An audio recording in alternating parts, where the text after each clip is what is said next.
Instead of going to court, she had to walk through fire or put her hands in boiling water. People believed that if she was innocent, God would protect her and she wouldn't get badly hurt. But if she was guilty, her burns would be worse. Back then, people believed that God himself would reveal guilt or innocence through physical trials. These weren't symbolic tests. They were deadly serious, known as orals. They were designed to force divine intervention. For pregnant women facing accusations of sexual misconduct, these tests were devastating. One of the most infamous, the ordeal of boiling water. Picture this. A woman accused and frightened stands before a pot of violently boiling water. Inside it, either a ring or a small stone. She's ordered to plunge her hand into the scalding liquid and retrieve the object. Then her hand is wrapped in cloth. For 3 days, she waits, injured, anxious, and isolated. When the bandages come off, the outcome is simple but horrifying. If the wound healed cleanly, innocent. If it festered, turned red or infected, guilty. No jury, no testimony, just her skin and the judgment of God. For pregnant women, the consequences were even worse. The trauma of the burn compounded by poor nutrition often led to miscarriage or deadly infections. But to the authorities, both secular and religious, that was just divine justice at work. Scene 2, Ordeal by Fire. The red-hot iron. And the torment didn't stop there. In some regions, women underwent the ordeal of hot iron. She would be forced to carry a glowing iron bar, white-hot from the flames, and walk a fixed number of steps. Her hands, scorched and blistered, were then wrapped and observed just like in the boiling water test. If they healed miraculously clean, she was exonerated. If not, swift punishment followed. Beatings, imprisonment, or worse. Imagine doing this while carrying a child. But in medieval society, the honor of a family or community outweighed the life of a woman or even an unborn child. It wasn't about compassion, it was about control. And the church remained silent. Its silence, a form of consent. Scene 3. Public branding. A scar for life. Now imagine this. A pregnant woman, trembling, humiliated, stands tied to a wooden post in the center of the village square. The townspeople gather, watching in silence. No one helps. No one speaks. An executioner approaches, holding a branding iron, glowing hot, forged in fire. In one brutal motion, the iron presses against her face, burning her cheek or forehead. The smell of scorched flesh fills the air. She has just been branded an adulterer for all to see. That scar, it will stay with her forever. This wasn't a nightmare. This was real, legal, and sanctioned by church and state. In parts of medieval France, places like Normandy and Brittany, customary laws recorded branding as an accepted punishment for adultery, especially if the woman was visibly pregnant outside of marriage. Scene 4. The shame of visibility. Pregnancy made the accusation undeniable. If you were unmarried and expecting, your body itself became the evidence. In the eyes of the community, there was no need for investigation. Your growing belly testified against you. Across Christian Europe in the High and Late Middle Ages,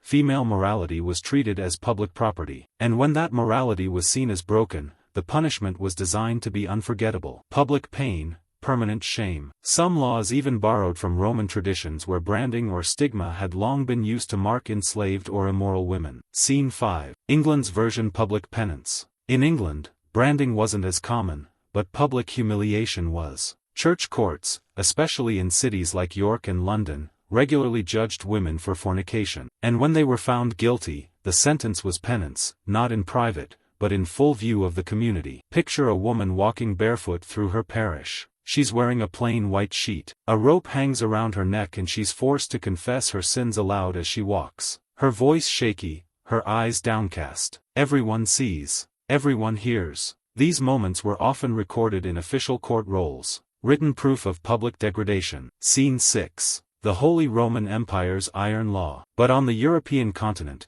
particularly in German-speaking areas of the Holy Roman Empire, branding as punishment stuck around well into the 1400s. It wasn't some rural superstition. It was legal. It was justified. Even theologians weighed in. Thomas Aquinas, one of the most influential thinkers in Christian history, wrote in his Summa Theologica that sins of the flesh were especially disgraceful, not because they were the worst crimes, but because they reduced reason, the noblest part of the soul, into a servant of bodily lust. The pleasure was fleeting, he warned, but the spiritual damage was eternal. So the branding iron wasn't just physical punishment. It was a statement burned into skin that this woman had defied not just man's law but God's order. Scene 7. Skin as a battlefield. In the medieval world, the pregnant female body was a battlefield, a place where laws, morals, shame, and theology collided. And once branded, a woman didn't just carry a scar. She carried a message. That morality wasn't written only in books or taught in sermons. It was etched in flesh. Scene 8. Flagellation. The lash of moral justice. While branding left a permanent scar, another punishment delivered something more immediate. Pain. Severe public unforgettable pain. Flagellation. Whipping was originally part of Christian monastic discipline, a form of self-purification. But by the 1100s, it had moved from quiet abbeys into public squares. Now it wasn't just monks who felt the lash. It was women, pregnant women accused of conceiving outside marriage. These women were treated not as mothers-to-be, but as threats to Christian social order. Because the pregnancy was visible, there was no need for further proof. No hearing, no trial, just punishment. Scene 9. Public penance through whipping. In medieval England, records from York's ecclesiastical courts tell us how this looked. A woman found pregnant and unmarried might be sentenced to walk barefoot through the town dressed in penitent garments while confessing her sin aloud. She might carry a candle. She might wear a sign naming her offense. Sometimes she'd be whipped as she walked. Court records from places like Ely and Exeter show similar practices. The penance was always public. It was always humiliating, and it was always designed to teach the entire community a lesson through her suffering. The church claimed this was corrective, a way to save the soul by punishing the flesh. Scene 10. Theology of pain. Peter Damian's crusade. One of the most vocal defenders of this idea was Peter Damian, an 11th-century cardinal and religious reformer. To him, bodily suffering wasn't just a punishment. It was a gift,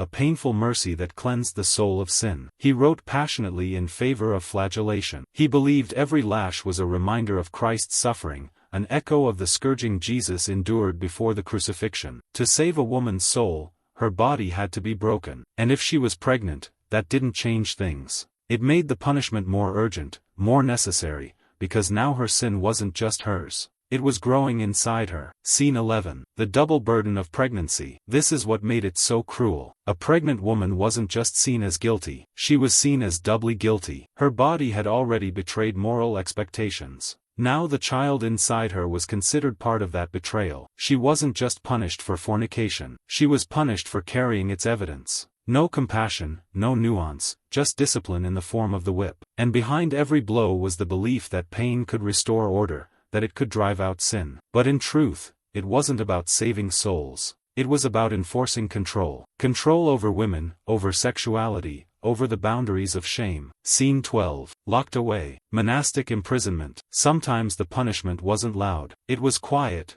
cold, endless. Inside stone convents and monasteries, a different kind of judgment unfolded. Pregnant women, especially nuns who had broken their vows, or unmarried daughters from wealthy families, were sent into confinement, locked away in monastic cells, not to pray, not to heal, but to vanish. Scene 13. Convents as prisons. By the 12th century, across Western Europe, monastic institutions served a dual purpose. They were places of worship and places of punishment. When a woman conceived out of wedlock, her family might send her to a convent for religious devotion, but to hide the scandal. Out of sight, out of disgrace. There was no official sentence, no judge. But the confinement was real. She could be locked in a cell for months, sometimes even for life. Silence was mandatory. Meals were sparse. Contact with the outside world gone. This wasn't mercy. This was social eraser. Scene 14. When nuns broke vows for nuns, the consequences were even harsher. If a nun became pregnant, she had broken one of the Church's most sacred vows,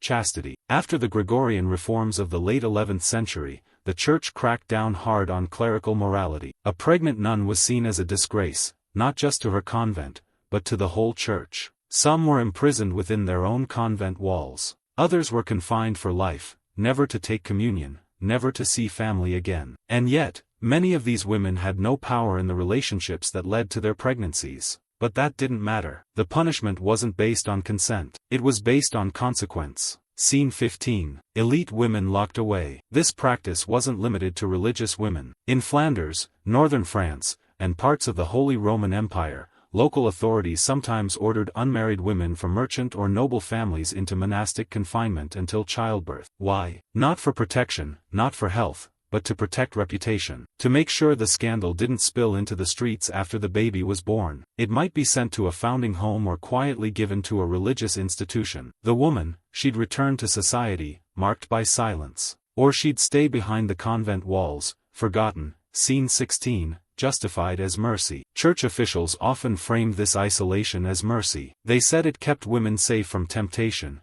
that it shielded them from public shame. But in truth, it was about control. Control of women's bodies. Control of the narrative. Control of what was seen and what was hidden. Behind every heavy wooden door of those convents was a story that had been silenced. Scene 17. Banishment. Exiled for pregnancy. Now imagine this. No trial, no defense, no second chances. Just a cold command from the village priest or council. Leave and never come back. For many pregnant women in the Middle Ages, especially those without husbands, dowries, or powerful families, banishment wasn't just a possibility. It was a policy. There didn't need to be a court ruling. Just the visible evidence of pregnancy was enough to trigger exile. Scene 18. Moral order in rural Europe. This wasn't rare. Across late medieval Europe, especially in small rural communities, Christian moral order was deeply tied to local identity. A woman who became pregnant outside of marriage didn't just break a religious rule. She disrupted the fabric of village life. She became a symbol of sin, a walking threat to the community's reputation, something to be expelled before others followed her path. In these places,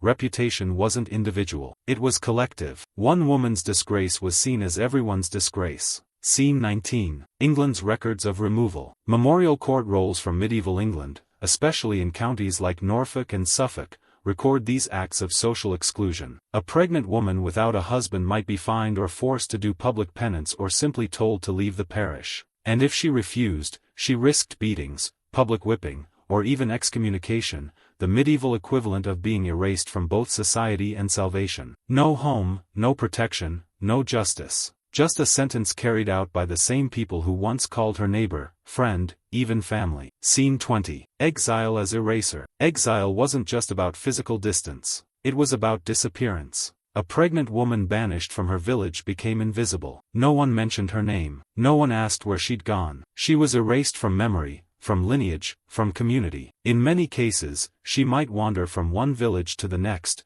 rejected over and over again. Or she might disappear into the anonymity of a city, struggling to survive alone, often forced into begging or sex work just to feed herself and her unborn child. Scene 21. Forced trials, forced silence. Whether through boiling water, burning iron, whips, isolation, or exile, these punishments weren't just about enforcing laws. They were about making an example. They took a woman's body, especially a pregnant body, and turned it into a public message. This is what happens when you defy us. There was no protection for the vulnerable, no compassion for the pregnant, no presumption of innocence, just a system that punished first, then preached later. Scene 22, where religion, fear, and power met. These brutal practices didn't happen in a vacuum. They were built on fear. Fear of disorder, of sexuality, of women's autonomy, and they were fueled by power. Religious, legal, and communal power that decided which lives were worthy of mercy and which were expendable. When law, religion, and collective fear came together, the result was devastating. Women suffered not just from the act of punishment,